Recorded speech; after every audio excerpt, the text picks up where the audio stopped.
সড়ক দুর্ঘটনায় নিহত দিগরখালের বাসিন্দা প্রয়াত শিবম পালের পরিবারের পাশে দাঁড়ালো অল আসাম গ্রেটার পাল কমিউনিটি রাজ্য কমিটি।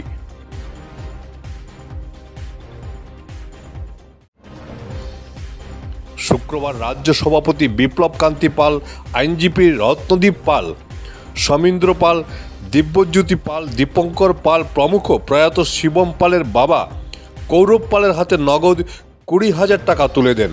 পরবর্তী সময়ে সরকারের সাহায্য পাইয়ে দিতে সব ধরনের সহযোগিতার আশ্বাস দেন সভাপতি বিপ্লব কান্তি পাল।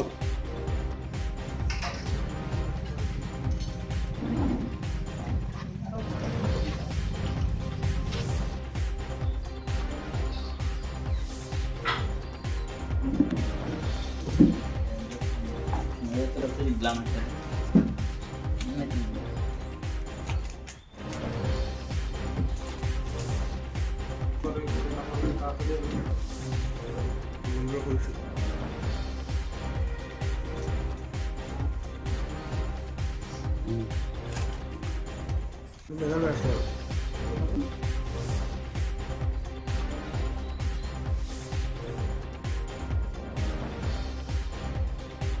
Bureau report, Barak vision.